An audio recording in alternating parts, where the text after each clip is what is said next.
Hello everyone, welcome to Tech Systems. In this video we will talk about valves and actuators. This is a very important video for selection of valves and actuators in BMS. So don't skip this video and watch till end. After watching this video you will be able to learn what is a valve, what are different types of valves, what are different parameters related to valves, how to select a proper valve for your application, what is motorized valve actuator and how to select a motorized valve actuator for your application. I am Engineer Abdur Rahman with more than 5 years of experience in BMS. I am bringing a complete course on BMS on this channel. So please subscribe to my channel and hit the bell icon so that you will be notified about my future videos. So let's start with what is a valve. It is a device which is used to control the flow of hot or chilled water or steam. A water tap you use in your home is an example of valve where you manually rotate the actuator to control the water flow through the tap. In HVAC, valves are commonly used in air handling units, fan coil units, chiller plant, steam boilers, and radiators. Valves can either be manually controlled or motorized controlled. In manually controlled valves, actuator is manually rotated to control the flow. Example is a tap inside your home, while in motorized controlled valves, a motor is used to rotate the valve to control the flow. In this video, we will only talk about motorized control valve. In terms of control action, valve has following types: two position and modulating or floating control. Two position valves turn the water flow either fully on or off. These are commonly used in radiators, unit heaters, cooling towers, and chiller isolation. While modulating control valve controls the percentage of water being delivered through the valve based on the opening of the valve, which is controlled based on controller output signal. These are commonly used in air handling units, fan coil units, and terminal units. Valve action refers to what type of motion is required to open or close the valve. So, in terms of valve action, valves can be categorized as linear valves and rotary valves. Linear valves are push up and down to open or close. Examples of linear valves are globe and cage valves, while rotary valves are rotated clockwise or anti-clockwise to open or close. Examples of rotary valves are zone or butterfly valves. Based on the construction of the valve, valves have following types. A globe valve is a valve which has a plug or disc on its end. It controls the flow by moving the disc away or towards the seat of the valve. It requires linear motion for valve control. A ball valve has a ball inside with a hole through this ball to control the flow. It requires rotary motion for valve control.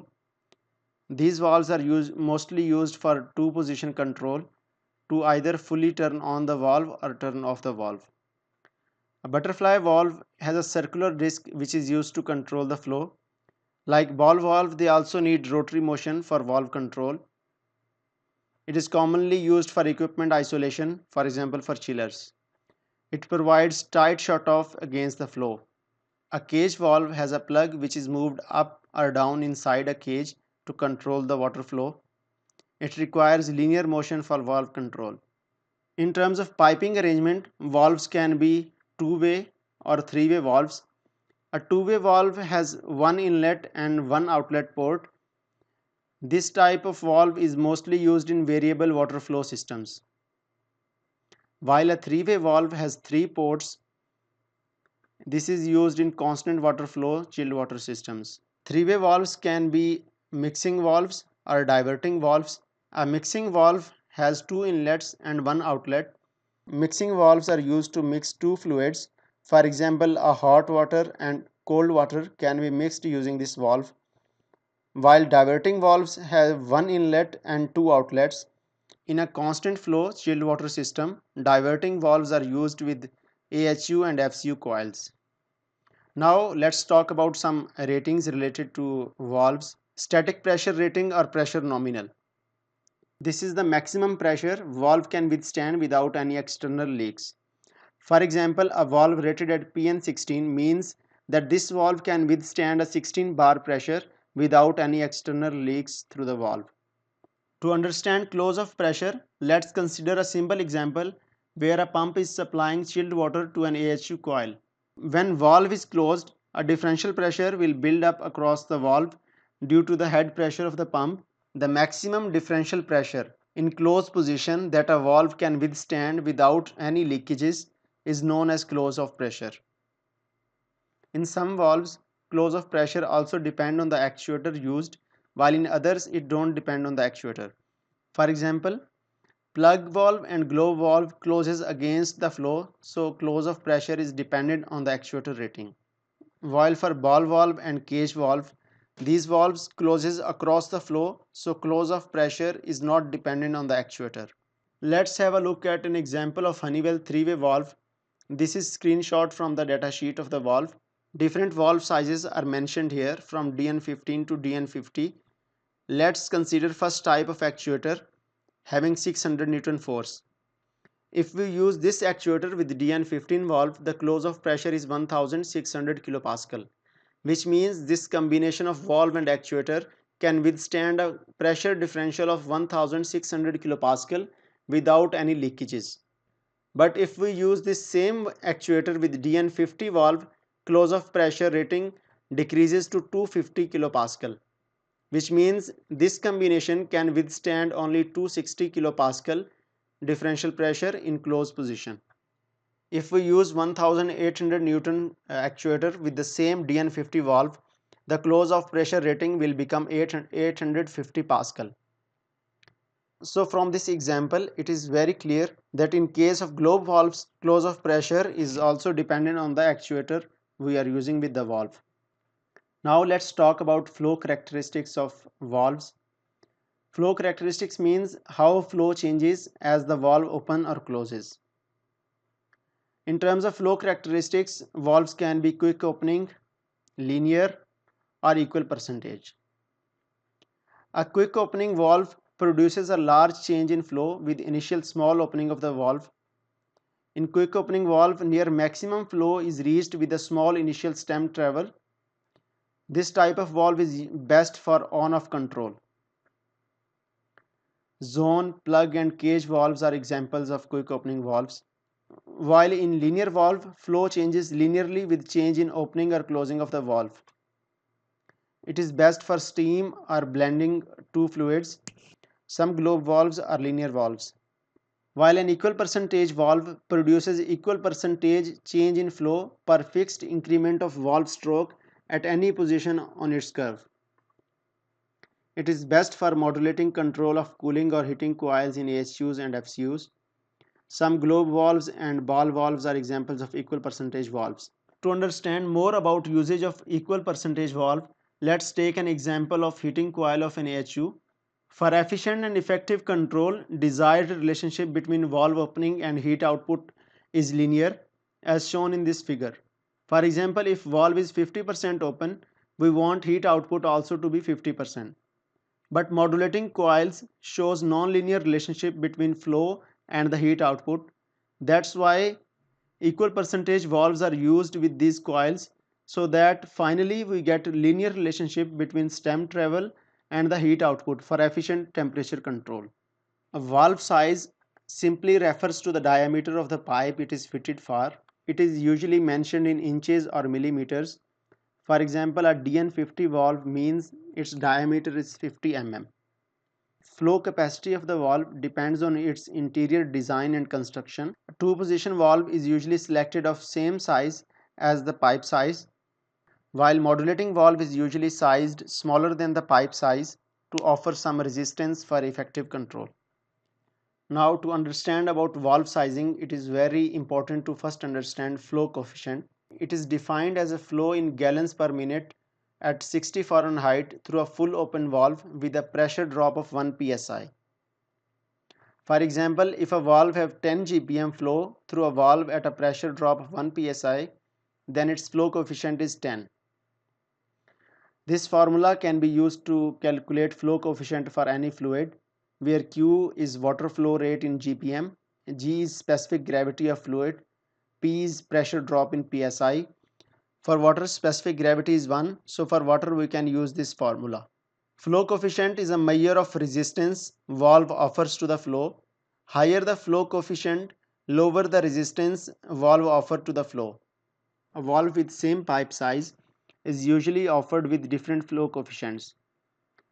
As you can see in this example that a half-inch valve is offered in different flow capacities changing from 0.73 to 4.7. So it is very important to select a proper flow coefficient while you are selecting valve for your application. For a two-position valve, we need maximum flow through the pipe with minimum resistance. Valve is selected as same size of the pipe. Since low resistance is required, so high CV shall be selected. While in case of modulating valves, correct CV selection is critical for efficient control of the valve. If CV is very large, then small opening will result in large flow, which will cause poor flow control and may result in valve or actuator damage in long run. If CV is too small, flow will not be enough to achieve heating or cooling.